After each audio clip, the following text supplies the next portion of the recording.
Hii kauli haiwezi kupuuziwa. Hatuwezi kuacha ipite hivi hivi. Hata kidogo. Uchaguzi usimamishwe ili swala lichunguzwe. Na pia inanipa mashaka na nashangaa tangu hii kauli tolewe, sijui kama kuna hatua zozote zilizochukuliwa mpaka sasa hivi. Sijui. Na hii inanipa mashaka. Na juzi kati hapa nilikuwa kijijini, nilikuwa kwenye kijiji fulani.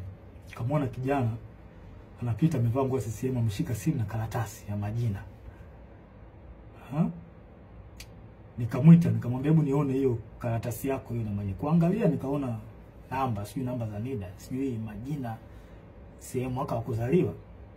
Nikamchunguza nikaangalia na kwenye smartphone yake nikaona mfumo kwamba anaweka jina pale. Anachagua sio amezaliwa mwaka gani, anaweka. Kile kitu kilinipa mashaka sana.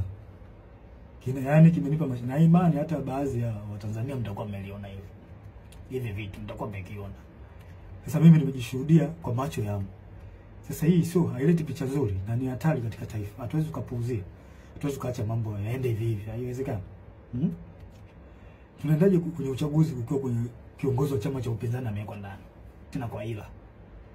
Sasa kama tumekubali demokrasi, kwa nini tusikubali kuishi nayo? Na uzuri wake ni ipo kwenye katiba. Demokrasi imeruhusiwa mfumo vyama vingi, imeruhusiwa kwenye katiba. Kwa nini tunakataa au hatutaki au tunatengeneza mazingira kutokubaliana nayo, kwenda nayo? Mtweni huyo mtu. Hao wenye chama chao wanataka wamtoke, huyo mtu atolewe au haki itendeke. Tusifanye mambo kioleo. Tunalipoteza hili taifa. Tukiendelea kukaa kimya hili taifa litapotea. Na mimi sipo tayari kwa hilo. Sipo tayari kabisa. Sasa tunaendaje kwenye uchaguzi tukiwa na malalamiko ya tume huru ya uchaguzi? Na hiki ndio kiburi ambacho hao CCM wanapata. Kwa sababu wanaona wanaweza kuimiliki hii tume huru. Mzee Warioba alishauri, mimi sio wa kwanza. Mzee Warioba alishauri watu mbalimbali wa haki za binadamu na wazalendo kweli hawa watu walishauri walishauri kwamba hii tume huru ya uchaguzi jaribu kurekebisha baadhi ya mambo. Wao hawataki, wanalazimisha tu mambo kwenda hivi hivi. Kwa nini wanalazimisha? Wanaficha nini? Kwa nini wanalazimisha? Kama chama tawala kinajiamini kimefanya maendeleo, iwape hao tume huru ya uchaguzi. Wananchi si wanaona kwamba chama hiki kimefanya maendeleo. Watakipa tu kula. Watakipa kula kuliko kuhangaisha haki za watu hapa. Tunamkosea Mungu. Tunamkosea Mungu na hii ni hatari katika taifa. Haiwezi kuvumilika hata kidogo. Haya, tunaingia kwenye uchaguzi kwa kuna tuhuma za rushwa ndani ya chama, iko chama tawala CCM. Na nje. Kwa nini tunakuwa na upuuzwaji wa kufuatilia mambo ya rushwa ambazo zinaweza kuhujumu uchaguzi na kupata kiongozi ambaye hastahili? Kwa nini? Hawa watu nini? Wanaita watu wa kupambana na rushwa PPCB. Mnafanya kazi gani? Kwa nini namchunguzi? Kuna viongozi kuna tuhuma za viongozi wa watu walitoka Chadema kwenda sio chama gani? Chama cha nini cha umma. Kuna tuhuma hapo kwamba hawa watu kuna tuhuma za rushwa walienda huko ili kwenda kuhalalisha uchaguzi. Vipi mnazichunguza hizo tuhuma? Au mnaacha mambo yaende? Mkiacha mambo yaende mnaharibu taifa. Nawaambia mnaharibu taifa. Hili taifa mnaliharibu mkiacha mambo, msipotimiza majukumu yenu. Mnaliharibu taifa na hili alikubaliki. Na sijui mnalipeleka wapi hili taifa. Hili swala lichunguzwe, hizi tuhuma haziwezi kaacha vipite hivi hivi tu. Alafu mnalazimisha uchaguzi ufanyike. Hakuna uchaguzi hapa mpaka hizi tuhuma zichunguzwe, ujulikane ukweli. Yaani from nowhere cha umma, watu ambao walikuwa wana nini? Wanalisha nini? Wanalisha ubwabwa. Eti ghafla ndio kimekuwa chama kikuu cha upinzani. Hiyo ikubaliki na ingia kilini. Hakuna uchaguzi wa namna hiyo.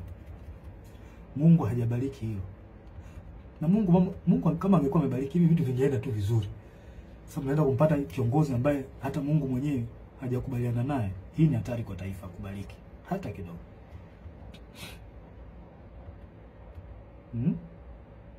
Sasa tunaingia kwenye uchaguzi kwa kuna uonevu dhahiri wa chama cha upinzani.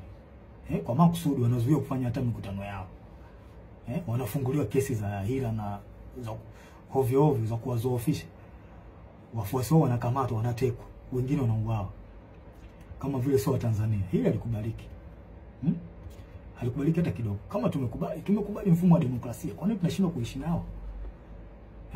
Mfumo wa demokrasia tumeukubali na tumeweka kwenye katiba. Kwa nini tunakubali kuishi? Kwa nini hatutaki kuishi nao? Kama hatutaki demokrasia hii, demokrasia mfumo wa vyama vingi, basi tuiondoe, kuliko kufanya tu mambo kiolela, mnaua watu, mnawapiga, mnawazoofisha. Sio vizuri, leti picha nzuri. Hawa ni Watanzania wenzetu. Hawa ni Watanzania wenzetu. Hili swala mimi sikubaliani nayo. Hiki kitu kipo ndani ya katiba. Mfumo wa vyama vingi upo ndani ya katiba. Sasa kwa nini mnawazoofisha hawa vyama hivi vya upinzani? Kwa nini mnawazoofisha? Wengine mnawafungulia makesi. Kweli hili halikubaliki. Alafu ngoja niwape mbinu chama tawala. Ngoja niwape mbinu ambayo iko very clear.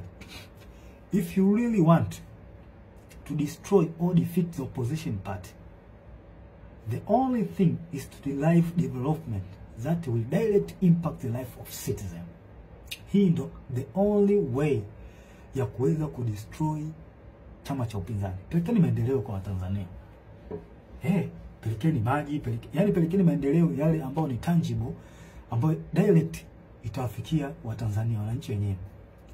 Hapa ndo njia sahihi ya kuweza kuua vyama vya upinzani. Na sio kama hivi mnavyofanya, mnawaua, mnawapiga. Haileti picha nzuri. Sio jambo zuri. Hao wote ni Watanzania. Sio jambo zuri kabisa, likubaliki. Namkosea Mungu bure. Haya, mtaingiaje kwenye uchaguzi? Hata chama chenyewe iko chama tawala. Uteuzi wao wa kiongozi wao hauna uhalali. Watu wamelalamika, wameenda mpaka mahakamani. Wengine mpaka leo wanalalamika kwenye vyombo vya habari na mitandao ya kijamii kwamba kiongozi wao hajateuliwa kwa mujibu wa katiba yao. Tunaendaje kwenye uchaguzi kwa staili kama hiyo? Nafasi za ubunge zimekuwa za rushwa. Ndugu jamaa na marafiki ndio wanapewa hizo nafasi. Sasa mtaenda kutengeneza serikali ya aina gani? Wale watu waliochaguliwa na Watanzania wenyewe na wananchi waliopitishwa kwenye kura za maoni, ambao wananchi wanawaamini kwamba ni watu wazuri na watendaji kazi wazuri, mmewakata, mmeka watu wetu. Sasa nashangaa mtaenda kutengeneza serikali ya aina gani huko mnapotaka kwenda? Hii ni hatari kwa taifa na haikubaliki. Haikubaliki hata kidogo.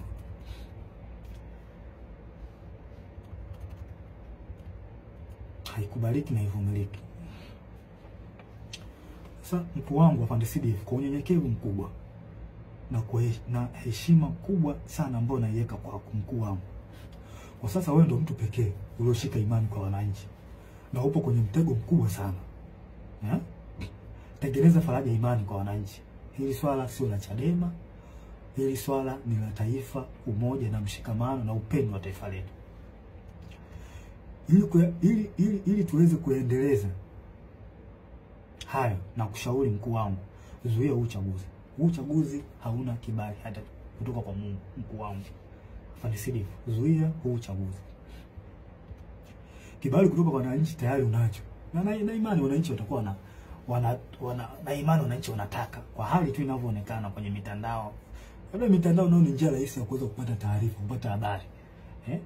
Wananchi wanaandika uchaguzi uzuiwe. Kwa afande CDF na kushauri mkuu wangu kwa upendo kabisa na unyenyekevu wa hali ya juu sana, stay positive, zuia uchaguzi. Kibali kutoka kwa Tanzania umepata, zuia uchaguzi, wavushe hapa.